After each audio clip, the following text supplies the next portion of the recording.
Innal hamdalillah nahmaduhu wa nasta'inuhu wa nastaghfiruh wa na'udzu billahi min sururi anfusina wa min sayyiati a'malina may yahdihillahu fala mudhillalah wa may yudlil fala hadiyalah. Asyhadu an la ilaha illallah wahdahu la syarikalah wa asyhadu anna Muhammadan abduhu wa rasuluhu la nabiyya ba'dah. Allahumma shalli wa sallim wa barik ala Muhammad.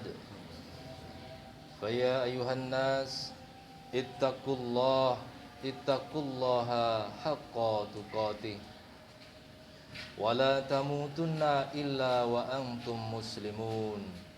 Qala ta'ala fi kitabihil karim, Ya ayyuhalladzina amanu taqullaha wa qulu qawlan sadida yuslih lakum a'malakum wa yaghfir lakum dhunubakum wa may yuti'illaha wa rasulahu faqad faza fawzan 'azima. Ma'asyiral muslimin rahimakumullah. Puji dan syukur alhamdulillah di hari yang mulia ini, marilah kita bersama mensyukuri semua nikmat yang telah Allah Subhanahu wa ta'ala anugerahkan kepada kita. Melalui ketaatan kita menjalankan seluruh perintahnya dan meninggalkan segala larangannya. Hadirkan perasaan dekat dan selalu bersamanya, serta merasa dilihat dan diawasi olehnya di setiap langkah aktivitas kehidupan kita. Sebab perasaan yang demikian adalah milik hati orang beriman yang melindungi mereka dari keburukan sekaligus mendekatkan mereka pada ketaatan dan amal kebajikan, serta membuat hati mereka condong kepada rasa takut untuk melakukan perbuatan yang menjadi larangan Allah Subhanahu wa ta'ala. Ya Allah, limpahkanlah salawat dan salam yang sempurna kepada junjungan kami yang mulia, Rasulmu Muhammad sallallahu alaihi wasallam. Semoga doa dan keselamatan senantiasa tercurah kepadanya, juga pada keluarganya, para sahabatnya dan seluruh umatnya. Ibadallah, di hari yang penuh dengan keberkahan ini, kami mengajak jamaah Jumat sekalian untuk menyimak sekaligus mengambil hikmah dan pelajaran dari khutbah yang akan kami sampaikan. Jamaah Jum'ah rahimakumullah, kehidupan dunia setiap waktu menyibukkan manusia. Hampir seluruh waktu tercurah untuknya. Ada yang terpaksa karena kondisi kebutuhan yang menghimpitnya, namun ada juga yang tamak hingga lengah lalu terpedaya. Tetapi ada pula yang karena ketidaktahuan akan arti kehidupan yang telah dikaruniakan Allah kepadanya, sehingga menjadikan dirinya teramat mencintai dunia. Cinta dunia merupakan salah satu penyakit akhir zaman yang dikhawatirkan oleh Rasulullah sallallahu alaihi wasallam akan menimpa umatnya. Penyakit inilah yang menyebabkan umat Islam menjadi lemah. Walaupun jumlahnya banyak dan mayoritas, tetapi kekuatannya hanya terlihat seperti buih di lautan. Membubung tapi keropos, besar tapi rapuh. Akibatnya umat Islam nantinya menjadi santapan renyah yang diperebutkan oleh musuh, layaknya makanan di atas meja yang diperebutkan sekelompok pemangsa.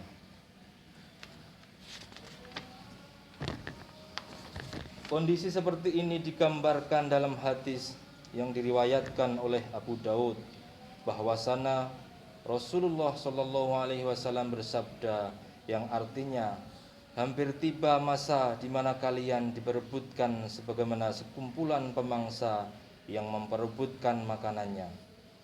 Seorang sahabat bertanya, apakah saat itu jumlah kami sedikit ya Rasulullah? Rasulullah bersabda, tidak.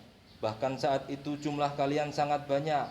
tetapi seperti buih di lautan, karena kalian tertimpa penyakit wahan. Sahabat bertanya, apakah penyakit wahan itu ya Rasulullah?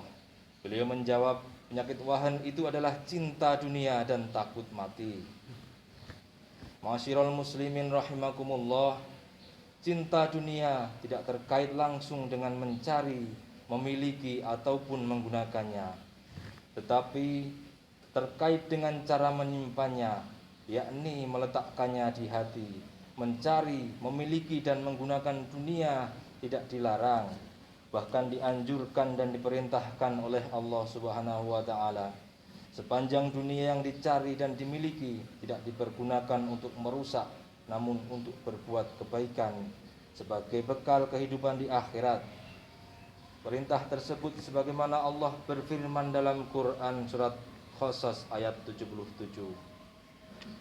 Wabtaghi fima ataqallahul daral akhirah wa la tansa nasibaka minad dunya wa ahsin kama ahsanallahu alaik wa la tabghil fasada fil ard innallaha la yuhibbul muhsidin. Dan carilah pada apa yang telah dianugerahkan Allah kepadamu, kebahagiaan negeri akhirat, dan janganlah kamu melupakan bahagianmu dari kenikmatan dunia, dan berbuat baiklah kepada orang lain sebagaimana Allah telah berbuat baik kepadamu, dan janganlah kamu berbuat kerusakan di muka bumi. Sesungguhnya Allah tidak menyukai orang-orang yang berbuat kerusakan. Ibadallah, sesungguhnya persoalan dunia itu lebih terkait dengan bagaimana cara menyimpannya. Orang yang menyimpan dunia di tangan menganggap bahwa dunia yang berada di genggamannya bukan miliknya, tapi hanya titipan Allah Subhanahu wa taala. Oleh karenanya ia tidak menahannya jika harus dilepas dan tidak akan melepasnya jika harus ditahan. Ada dan tidak adanya dunia di tangan tidak mempengaruhi kualitas kehidupannya. Dunia yang kita letakkan di tangan akan menjadikan kita tidak terjebak pada sikap terlalu mencintai dunia. Tak akan terjerembab pada perilaku curang dan kerakusan yang menghalalkan segala cara untuk mendapatkannya. Dunia yang diletakkan di tangan akan menjadi wasilah kebermaknaan dan kemanfaatan bagi makhluk Tuhan yang lain. Dia akan banyak bersyukur kepada zat pemilik sesungguhnya dunia tersebut, yakni dengan berbagi dunia yang ada di tangannya kepada sesama yang membutuhkan pertolongan dan bantuannya.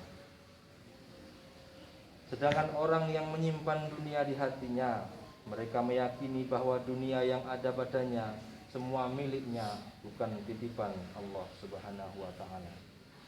Akibatnya dunia sangat mempengaruhi kehidupannya. Kebahagiaan dan kesedihannya sangat ditentukan oleh ada dan tidak adanya dunia.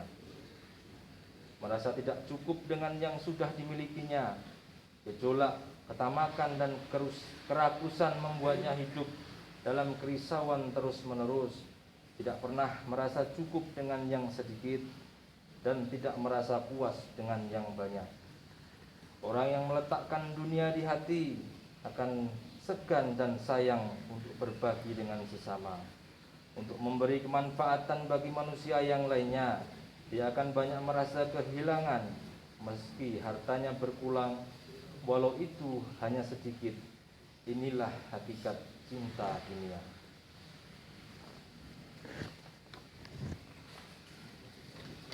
Jamaah Jumat rahimakumullah, gemerlap dunia yang diperebutkan oleh seluruh umat manusia dari awal penciptaan hingga akhir zaman, sesungguhnya di sisi Allah sama sekali tidak sepadan dengan satu sayap nyamuk dibandingkan dengan kenikmatan akhirat. Sebab itulah Allah Subhanahu wa taala memberikan kenikmatan dunia tidak hanya kepada hamba yang mengimaninya saja, tetapi kepada mereka yang mengkufurkannya pun Allah tetap memberikan kenikmatan dunia padanya, karena sedemikian tidak bernilai di matanya. Sebab itulah dalam salah satu riwayat Rasulullah Shallallahu Alaihi Wasallam pernah merasa khawatir kepada umatnya, lalu bersabda, "Demi Allah, bukan kemiskinan yang saya khawatirkan atas kamu, tetapi saya khawatir kalau dunia ini terhampar luas bagimu, sebagaimana telah terhampar pada orang-orang sebelummu, lalu kamu berlomba-lomba mengejarnya, sehingga membinasakanmu sebagaimana membinasakan mereka." Hadis riwayat Bukhari dan Muslim. Bibit-bibit cinta dunia yang dikhawatirkan oleh Nabi Shallallahu Alaihi Wasallam mulai terlihat pada zaman Khulafaur Rasyidin, ketika pembendaharaan dunia terbuka bersamaan dengan meluasnya kekuasaan kaum muslimin. Kekhawatiran tersebut diekspresikan pada doa Khulafaur Rasyidin, Khulafah Umar bin Khattab radhiyallahu anhu, "Ya Allah, jadikanlah dunia dalam genggaman kami, jangan jadikan dunia di dalam hati kami." Demikian juga dengan Khalifah Utsman bin Affan radhiyallahu anhu, beliau pun memberi nasihat perihal dunia dengan berkata, "Sesungguhnya Allah Subhanahu wa taala memberikan dunia kepada kalian semata-mata agar dengannya kalian mencari kehidupan akhirat. Dan tidaklah Allah Subhanahu wa taala memberikan dunia agar kalian condong kepadanya. Sungguh dunia ini fana, sedang akhirat itu kekal. Janganlah sekali-kali yang fana menjadikanmu sombong dan melupakan yang kekal, maka prioritaskanlah yang kekal dibandingkan yang fana. Itulah mengapa seorang hamba yang hatinya bergantung pada dunia, baik itu harta, tahta, wanita dan lain sebagainya, ia akan terhijab dari cahaya pemilik dan pencipta alam semesta, yakni Allah Subhanahu wa taala. Hatinya menjadi gelap dan tidak mampu melihat hakikat yang berada di balik suatu rahasia. Bahkan lama-kelamaan cahaya hatinya akan padam, yang menjadikan ia tidak bisa membedakan mana kebenaran dan kebatilan. Maka jika kita ingin kembali mendapatkan cahaya ilahi, maka lepaskanlah gambaran-gambaran dunia yang ada di dalam hati. Ikhlaskanlah diri dalam beribadah kepadanya, sebab di dalam hati seorang hamba tidak mungkin berkumpul dua penguasa, hanya satu yang boleh ada, yaitu Allah Subhanahu wa ta'ala. Ma'asyiral muslimin rahimakumullah, setiap orang berpikir dan berakal sehat pasti akan berusaha sebagaimana caranya mendapatkan kebahagiaan lewat ilmu, harta dan kedudukan yang dimilikinya. Dan orang yang paling bahagia di antara mereka adalah orang yang beriman. Itu karena kebahagiaan yang dirasakannya bersifat kebal terhadap kondisi dan situasi apapun. Itulah maka orang yang beriman ketika diuji dengan kesempitan, ia akan memberikan haknya, yaitu kesabaran. Dan ketika diberi kelapangan hidup, ia juga akan memberikan haknya, yaitu bersyukur. Ia pun tidak sombong dan bakhil dengan apa yang dimilikinya.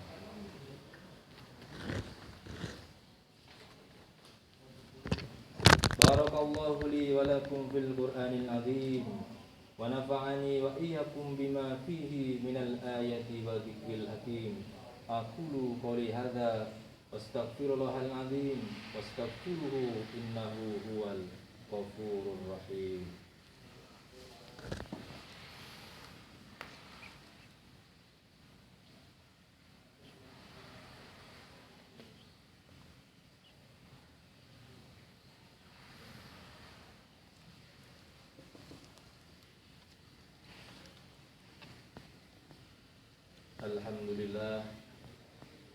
Alhamdulillahilladzi arsala rasulahu bil huda wa dinil haq liyudhhirahu ala dini kullihi wa kaffa billahi syahida. Asyhadu an la ilaha illallah wahdahu la syarikalah wa asyhadu anna Muhammadan abduhu wa rasuluhu la nabiyya ba'dah. Wa ya ayuhan nas ittaqullaha haqqa tuqatih wa la tamutunna illa wa antum muslimun. قال تعالى في كتابه الكريم يا أيها الذين آمنوا اتقوا الله ولتنظر نفس ما قدمت لغد واتقوا الله إن الله خبير بما تعملون اللهم اغفر للمسلمين والمسلمات والمؤمنين والمؤمنات الأحياء منهم والأموات إنك سميع قريب مجيب الدعوات يا قاضي الحاجات ربنا هب لنا من أزواجنا وذرياتنا قرة أعين واجعلنا للمتقين إماما اللهم إنا نسألك سلامة في الدين وعافية في الجسد وزيادة في العلم وبركة في الرزق وتوبة قبل الموت ورحمة عند الموت ومغفرة بعد الموت ربنا لا تؤاخذنا إن نسينا أو أخطأنا ربنا ولا تحمل علينا إصرا كما حملته على الذين من قبلنا ربنا ولا تحملنا ما لا طاقة لنا به واعف عنا واغفر لنا وارحمنا أنت مولانا فانصرنا على القوم الكافرين ربنا آتنا في الدنيا حسنة وفي الآخرة حسنة وقنا عذاب النار والحمد لله رب العالمين ولا ذكر الله أكبر.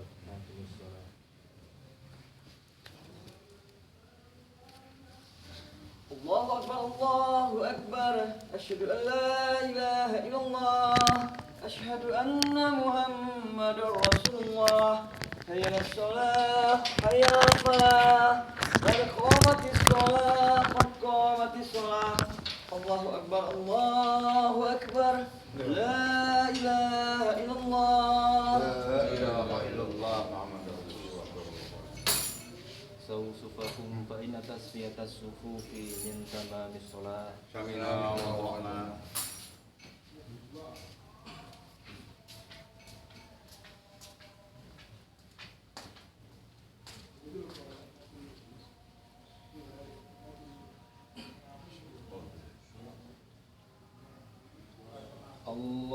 Allahu Akbar.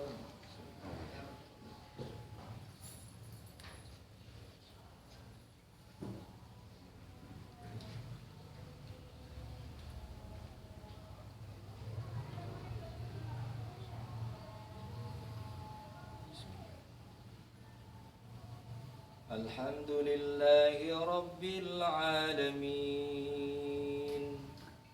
Ar-Rahmanir Rahim Maliki Yawmiddin Iyyaka na'budu wa iyyaka nasta'in Ihdinas siratal mustaqim صراط الذين أنعمت عليهم غير المغضوب عليهم ولا الضالين آمين. هل أتاك حديث الغاشية وجوه يومئذ خاشعة عاملة ناصبة تصلى نارا حامية تسقى من عين آنية ليس لهم طعام إلا من ضريع لا يسمن ولا يغني من جوع وجوه يومئذ ناعمة لسعيها راضية في جنة عالية لا تسمع فيها لاغية فيها عين جارية فيها سرر مرفوعة وأكواب موضوعة ونمارق مصفوفة وزرابي مبثوثة أفلا ينظرون إلى الإبل كيف خلقت وإلى السماء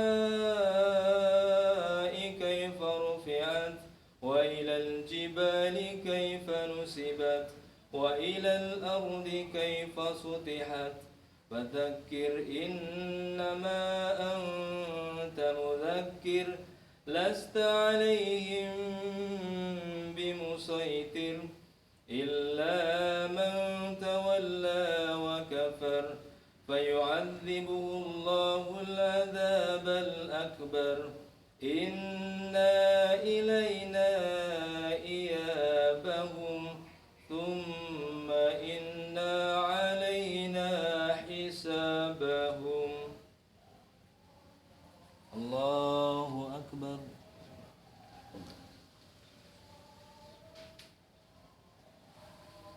سمع الله لمن حمده.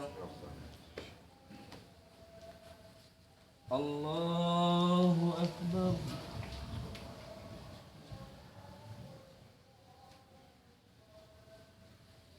الله أكبر. الله أكبر.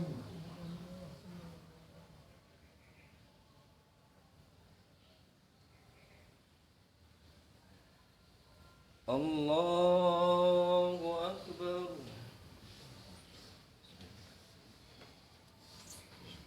الحمد لله رب العالمين الرحمن الرحيم مالك يوم الدين إياك نعبد وإياك نستعين اهدنا الصراط المستقيم صراط الذين أنعمت عليهم غير المغضوب عليهم ولا الضالين.